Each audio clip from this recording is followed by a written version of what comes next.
قافا أمس الدمى راسا أمين إبروت انتهى نمات الشيخ أمين جئ نياما مسكين والله كجلنا كيف ندبي في مولود يرون مبليتين أرجعته أمنيتي نتيجة ما تور أنا ويلي فارسو في مبيخ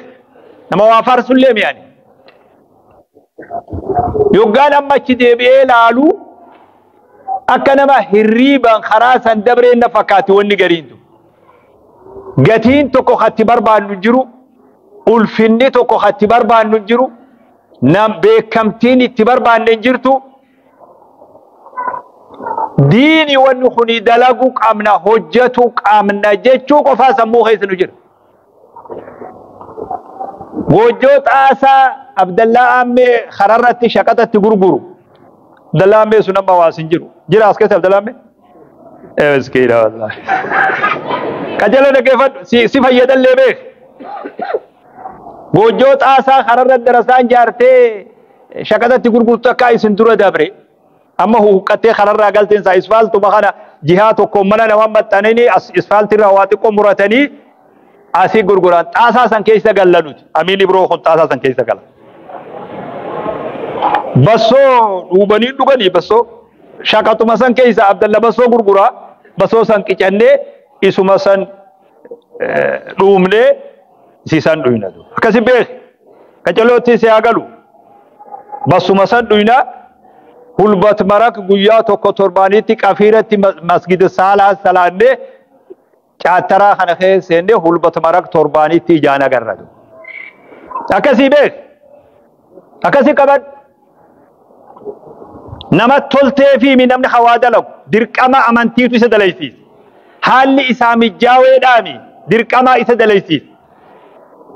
jiruu fi jireenya argatuudhaami dirqiitu isa dalaysiisa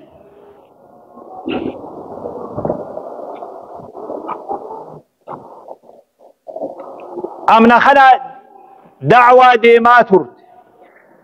shee ammee wajji galgala gatteenye oduma akkam goona jennee xaasaa kana keessaa haasawnu azaana duraa kadirraa waa dhibeeytanii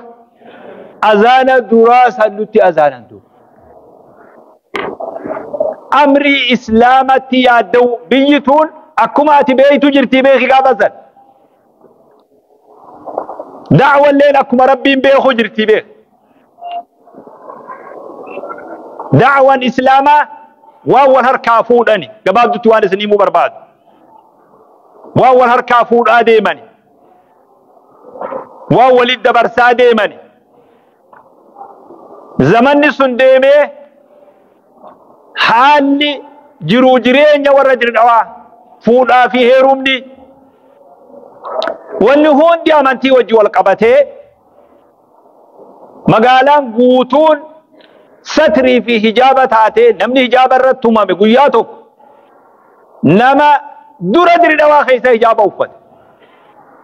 ورا حجاب الرتي دغان تومامه قياتك والتجيتنا رب داسو فدا ان شاء الله نيا كسي قبتو